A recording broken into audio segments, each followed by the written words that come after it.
Hi, this is Brendan Lom, I'm John. and this is Game Review. And today the two games we're going to be reviewing is ARK Survival Evolved And Minecraft. So we're first going to start with ARK Survival Evolved. ARK is a game where you tame dinosaurs and you survive. When you first start playing, you think it's just a normal sandbox, open world type game.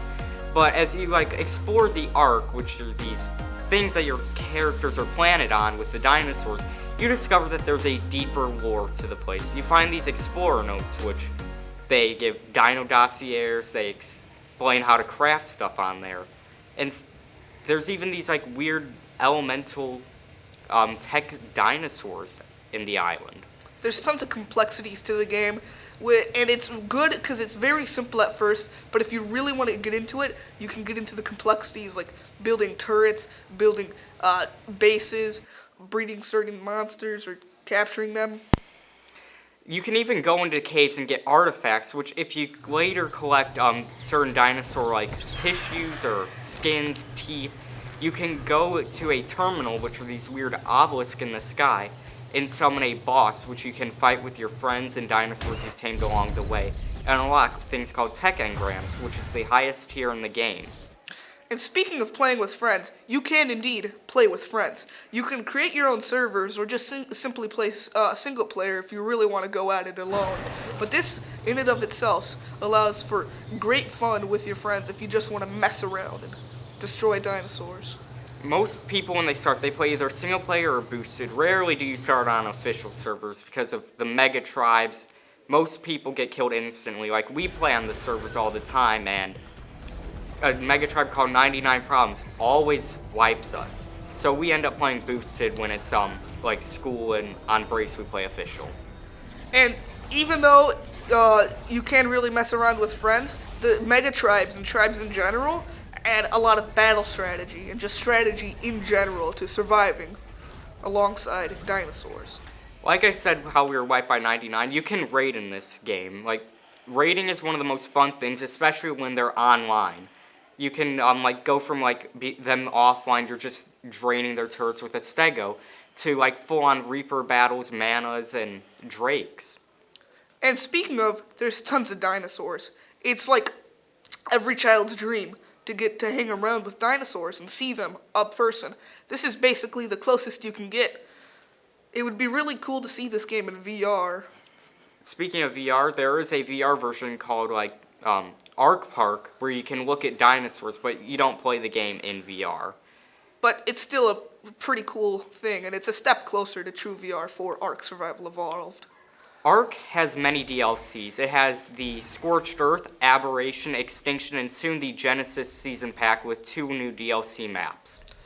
That's a lot of DLC, and it seems like pretty good DLC. Each DLC comes out with new dinos and explorer notes, adding more lore to the game and usually a new boss fight. That's great.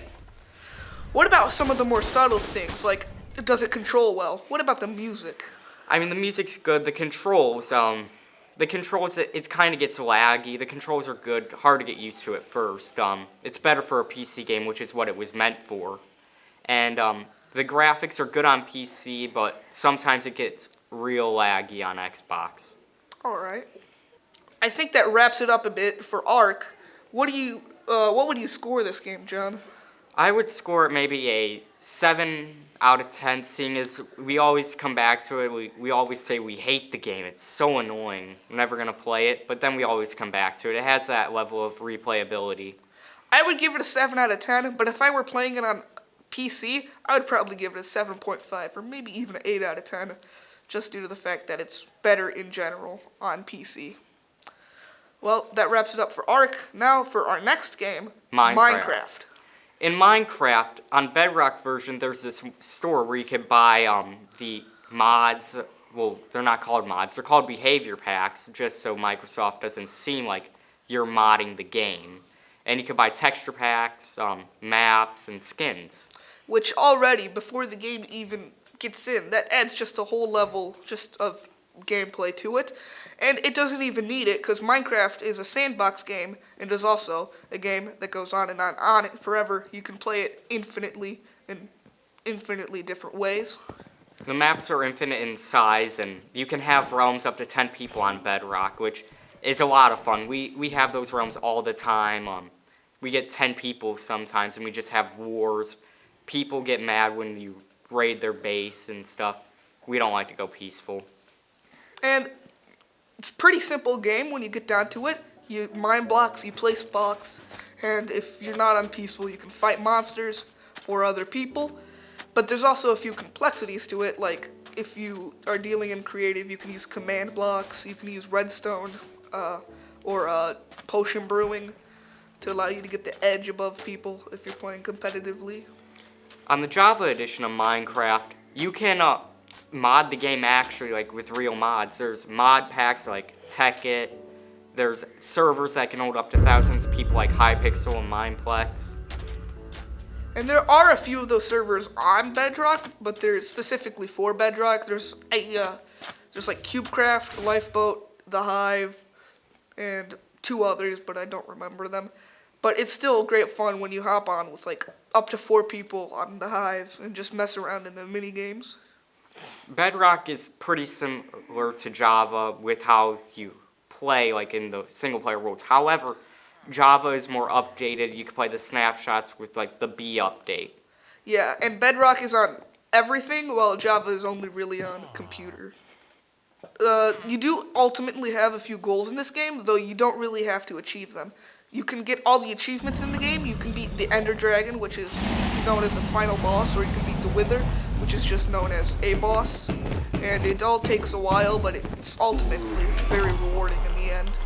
Yes, Minecraft, I mean, even after you beat the Ender Dragon and get all the achievements, you could still do a whole bunch. You could build mega structures, you can max out a beacon, you can build an underwater base with a conduit. Yeah, and you can explore vast biomes and different structures, like villages, ocean monuments, the jungle temples. All of it's really cool and interesting. And it's not always cakewalk. If you put it on hard or hardcore, if you're playing on Java, you can really test yourself in Minecraft if you really choose to. You can even go to End City after you defeat the Ender Dragon, which is this huge expansion to the end, which used to be a small dimension. In this, you can find a ship, cities, and forest fruit, and a whole bunch of Endermen. There's also another dimension called the Nether, and in the Nether you can find blazes, zombie pigmen, wither skeletons, and ghast. And along with another fortress with exclusive items you can only find there, like nether wart. And that's mostly just regarding survival. In creative, you have infinite possibilities, not limited by anything. You can fly around, you can build stuff with no limit to resources, and really just let your creative juices fly wild.